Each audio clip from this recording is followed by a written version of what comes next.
Tony's chair is empty, but only temporarily. Only temporarily. He's picking up some music to listen to. In this pre-Folk Fest edition of Zen Voodoo Brotherhood. Ching. Yeah, I've got half the bell tonight. Half the bell. Yeah. Saved by the bell. I'll get the drumstick while you put the away. Things happen around Tony's kitchen table. Excuse me, here's the bell.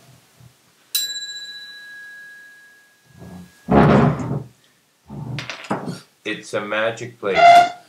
Now this is also a special night because this is now been 49 days since my mother died.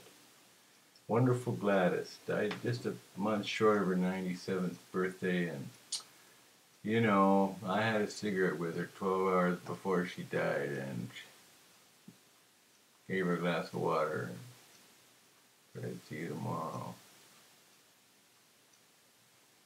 49 days is an important number in that Tibetan Book of the Dead, because apparently, I think you can say that it is the time, okay, the spirit has finally finished its attachment to this plane and has moved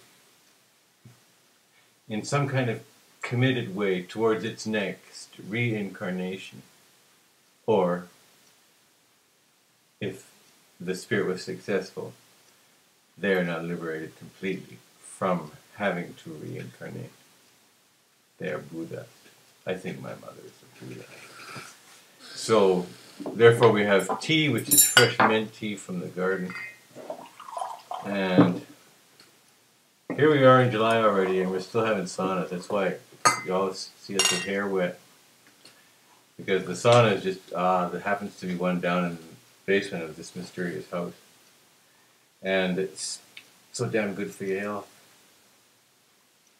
Cheers then. Cheers, Niels. And all the while, the moth was flying up here, just out of sight. Says that's death. In those wonderful, mad books of Carlos Castaneda, moths always associated with death, so that fits very nicely. Oh, here's a deer rib. I've had this deer rib, a good 20 years. Gosh, I think probably more like 30 years. It's funny. And now a fly. I heard a fly buzz when I died. I don't know why.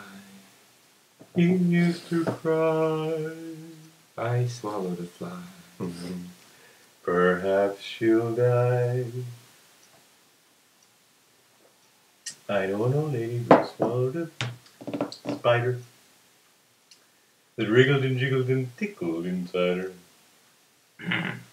I know an old lady who swallowed a spider. No, I don't know why. Oh, God. I swallowed a fly. No, she swallowed the spider to catch the fly, but I don't know why she swallowed the fly.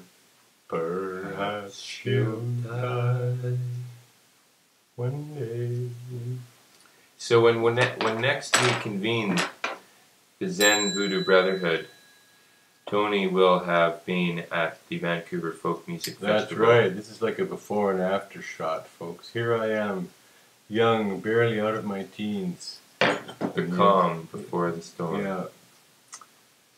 But so, yeah, Vancouver Folk Festival coming up, the event of the social scene on the free-spirited summertime beach of Vancouver, you know. I don't know how many thousand people, but I'll tell you, there's more than 1,000 people volunteered the whole weekend to make that festival happen. None of them get paid. More than 1,000 people.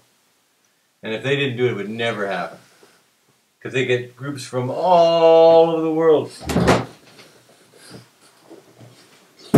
So yes, we're doing the black market outside that. I am, at least. Niels will be also there, but that's part of because he has other duties. Perhaps he will clarify them at some point. Yeah, that's the third bell of the night. That seems to be some kind of completion. Ask not for whom the bell tolls. It tolls for thee. I don't know the next line. Well, me neither, actually. I can't even remember what book it's from. Is it Ecclesiastes? It sounds like you're teaching it. And then Hemingway's, that's where he took that title from, For Whom the Bell Tolls.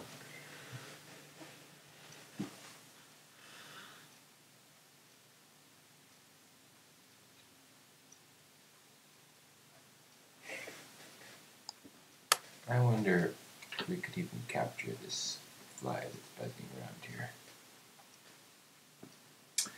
Well,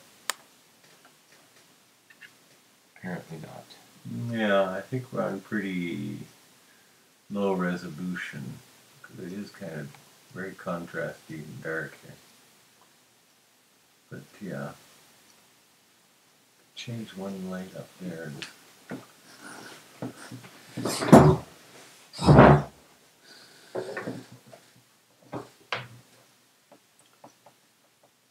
Tell us your favorite folk fest story, Tony. Oh, well. Yeah, the favorite ones are pretty hard to put your finger on because each one of them is favorite. But I went there for years just as a spectator. I suppose, I don't know, 20 years ago I went for about 8 years in a row. And, Every summer. yeah. Yep. And the most wonderful thing about it really would be how the little magical spaces would be there again. Because any other time of the year you'd walk on that beach and there'd be people sitting and picnicking and playing ball, blah, blah. But just for this one special weekend, they fence off some big acreage and put up all these stages. But the stages are in the same place each year. And the little nook and cranny places are in the same place. So that, and the music is playing, and so you get this very strong feeling that you've never left, in a way. It's like opening the door again, coming back into your house, sort of, you know. And has managed to retain that feeling of friendliness, a whole whack of people there just feeling happy, you know. It's true. Yeah. Yep.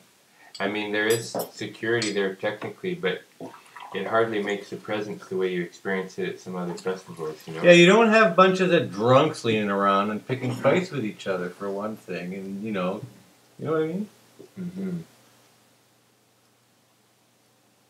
And that's because I think it ain't totally free, but it's important. Imagine how much money they gotta spend. They'll bring in 100 people. Look, yeah. It's a big, beautiful moth, actually. Well, probably find them in the morning.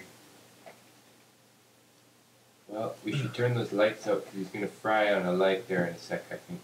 Well, I think that's more or less a given. Ooh, it stopped now. Good. That's carrying my mother's spirit away. In all those 8 years, was there a most memorable concert or musician performance that you witnessed? Well, oh, yes, and that was the Flying Brothers Karamazov, which was not on the main stage. Well, they may have done a main stage performance, but their most amazing feat was to create this traveling band of about at least 20 athletic people, all with some kind of talent, circus talent. Like juggling. Well, no, the other people in the band, suddenly the tuba player would put down his instrument and there he'd be swallowing a sword. Or this other guy, the harmonica player, maybe would be making great big bubbles and stepping inside them. Right. Yeah, using a hula hoop. And playing his harmonica all at the same time. Truly stepping inside the bubble, you know.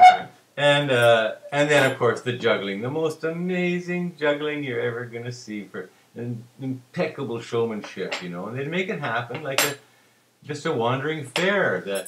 All the orchestra would sit down in those little seats and play their instruments, and then the act would be on, you know. It was really fun. Great. And they'd begin it with a marching band marching through the grounds, leading over to the children's area tent, you know.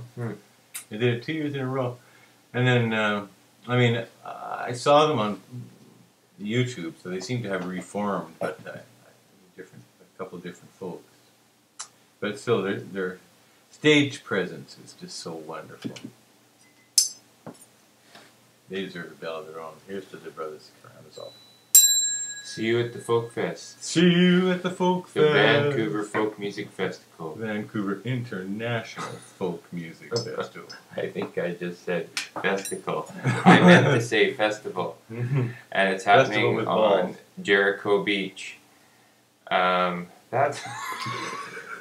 Suddenly the reporter began to laugh uncontrollably. It's happening on Jericho Beach in Vancouver, July 18th to 20th.